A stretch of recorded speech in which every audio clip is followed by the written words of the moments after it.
The story begins as Jack, a former CIA officer, now works a civilian job on Wall Street in New York. Meanwhile, an operative breaks into a secured building using a keypad. He clears each room methodically, moving fast. But then a warning comes over comms that Crown is heading up. He races to download files from a laptop. Guards spot him and open fire. He fights through them, desperate to finish. He grabs the data just in time.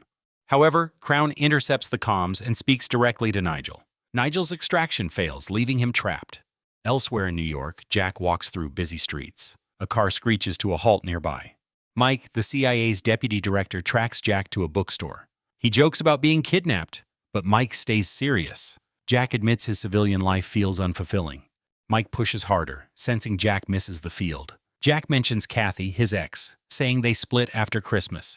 Mike insists he just needs Jack to meet a contact named Nigel in Dubai. He calls it a simple pickup of surveillance from an MI6 joint operation. Jack resists but keeps asking questions. So Mike introduces his backup. Mike November, a contract operative, greets Jack casually. Jack reluctantly agrees, and Mike upgrades them both to first class. As the day unfolds, Jack and Mike November share champagne in first class. Mike warns Jack that picking up a package is never simple. He insists nobody can follow them to Dubai. Jack claims his hedge fund job is real, not a cover. Mike ignores him and flirts with the flight attendant instead.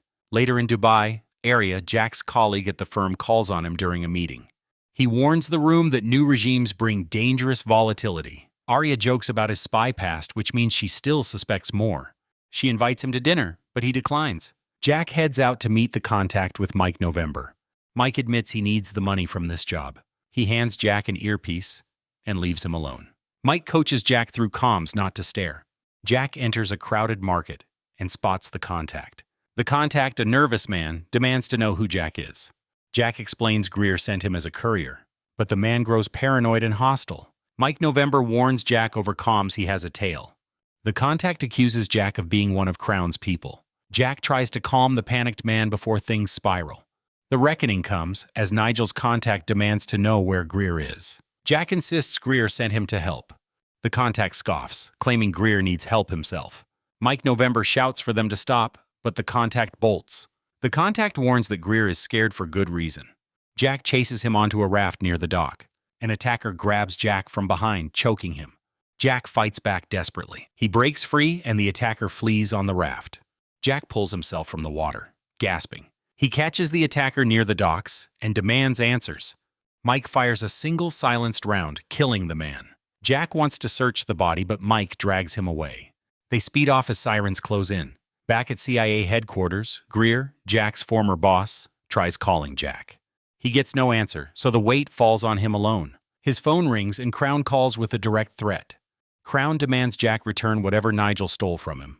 Greer denies knowing anything. Crown warns he will find Jack himself, or Greer will pay. Later at a Dubai safe house, Jack vents to Mike November. Mike tells him to stop talking.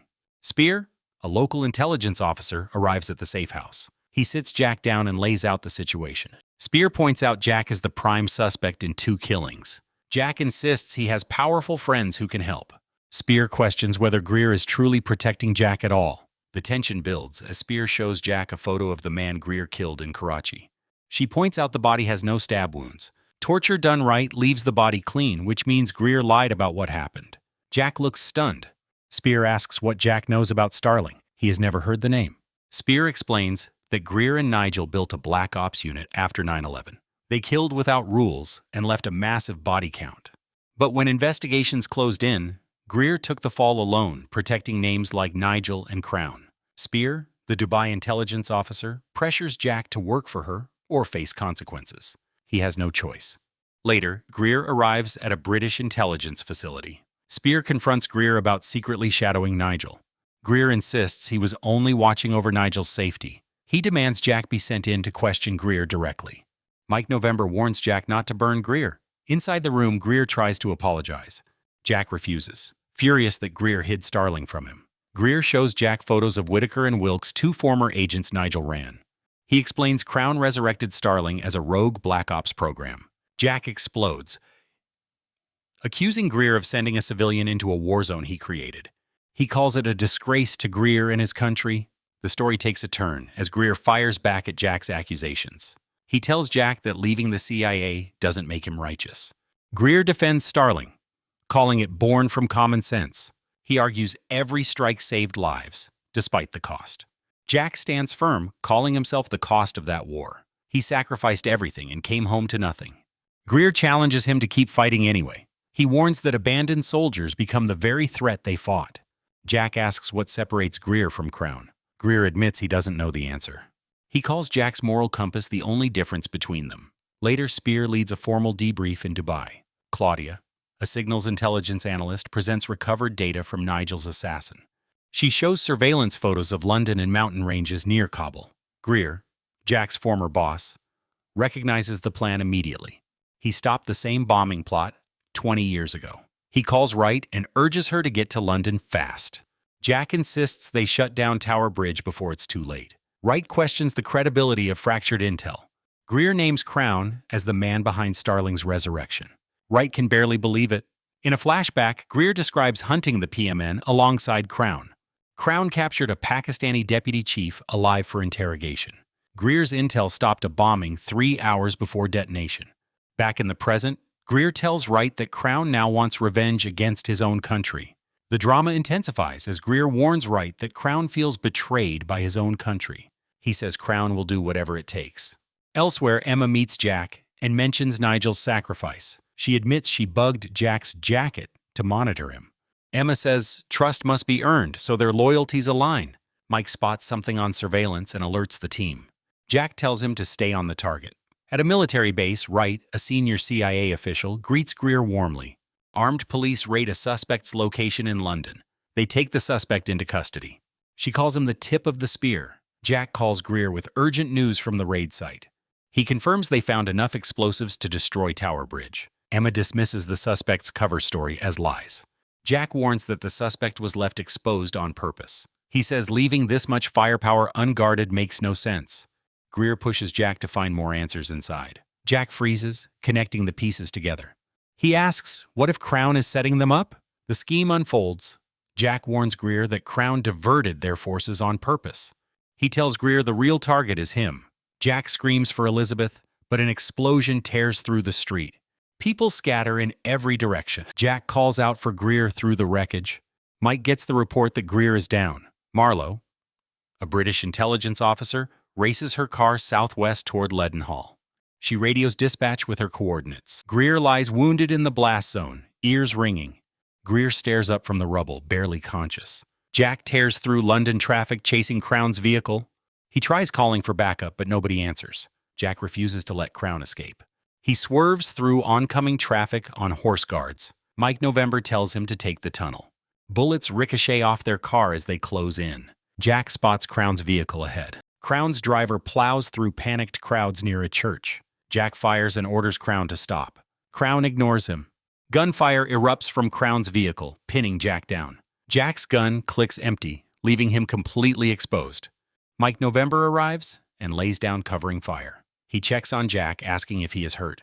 Jack tells him Wright is gone, so the cost is already unbearable. The plan goes sideways as Jack tells Greer that Wright is dead. Emma warns that police are closing in fast. Jack insists they protect Greer, the acting CIA director. They rush him out before anyone arrives. Later, a military funeral honors Wright's sacrifice. Greer finishes a call, struggling with grief. Jack tells him there was no way to prevent it. Greer calls Wright the light in all this darkness. Emma leads them to Abingdon, a decommissioned RAF base. Colonel Jones, Emma's trusted family friend, secures the facility. Jack lays out Crown's entire plan from the start. Crown planted false intel knowing MI6 would act on it. He orchestrated every step, including the ambush. Emma identifies the shooters as members of a defunct Russian group. Jack connects them to groups Starling once eliminated. Crown wants to prove the world falls apart without Starling. Greer reveals Nigel infiltrated Crown's operation for him. Mike tells Greer he is now CIA director. Jack warns Crown may want a director he can control. Jones interrupts with a package addressed to Greer. Greer opens it and finds something that reveals Crown's location. They track Crown to a public square in London. Crown spots Greer and mocks his attempts at heroics. He demands to know what intel Nigel gathered against him. The madness continues. Crown demands Greer hand over what Nigel stole. He insists his operatives kept the world safe. Greer calls Crown the only threat worth eliminating. Crown warns Greer he now carries ghosts of his own. Greer lunges, but Jack shouts him down. Crown stays calm, no hesitation in his eyes. He wants Greer to restore the old covert order. Jack steps forward and claims he has what Nigel took. Crown, Jack's most dangerous adversary, asks for it back. Jack bluffs, saying he left it in Dubai. Crown agrees and disappears into the night. Greer confronts Jack about the lie. Jack admits he bluffed to buy them time. He reasons Nigel must have transmitted intel, not carried it. They need to find where Nigel hid the data. Emma leads them to a private flat above a pub. Arthur, the pub owner, hands Emma her father's key. She unlocks Nigel's hidden safe room upstairs. Jack boots Nigel's old offline computer. He finds no emails or files, just personal photos. Emma notices a music file that plays unexpectedly. Jack discovers Nigel used a chess site's off-site server. He was monitoring Crown's live transmissions from there. Jack calls Patrick, a tech contact, to trace the network source. Patrick agrees to help and tells Jack to send the data. The truth emerges. Jack connects Crown's nickname, Blonde Ambition, to Nigel's flat. He asks Emma if anyone else knows this location. She confirms not even Spear knows. Mike lays out their grim options for the group.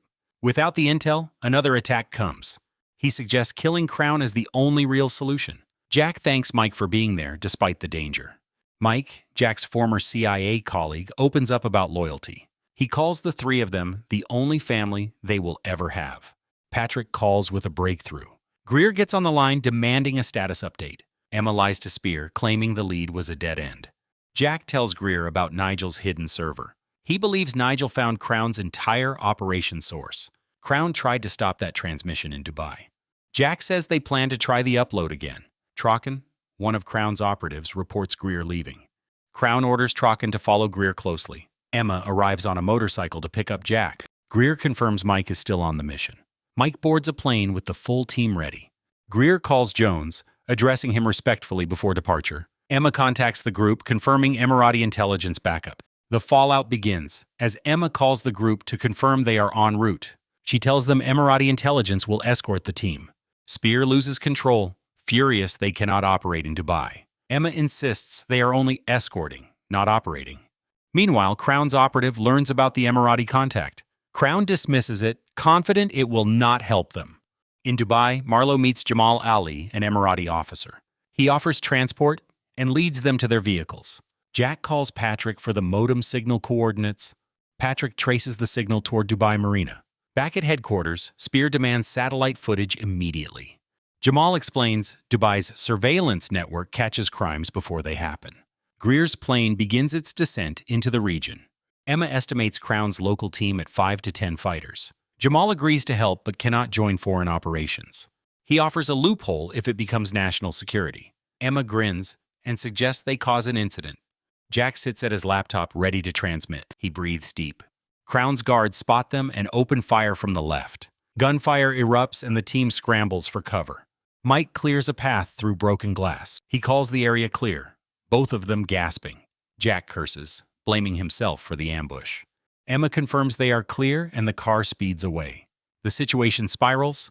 Jack orders everyone to split up inside the building. Gunfire erupts from Crown's men above.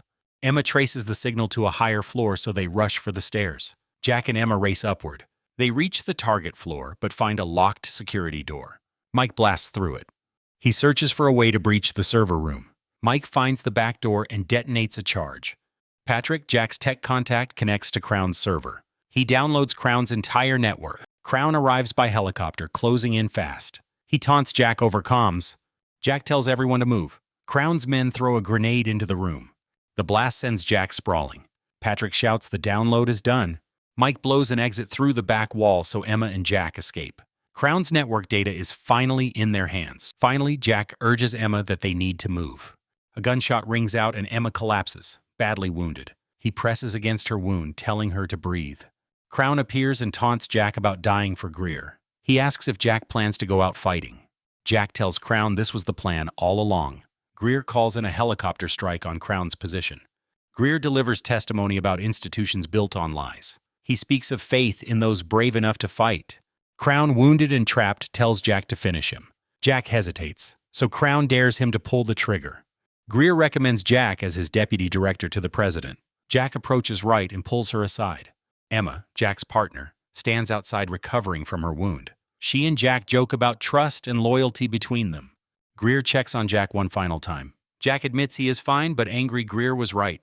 A helicopter soars over the Dubai skyline. Jack walks into an important meeting looking nervous. Greer asks why Jack seems uneasy before the door opens. Jack steps inside, ready to begin his new role as deputy director. Greer greets him with a simple promise of loyalty.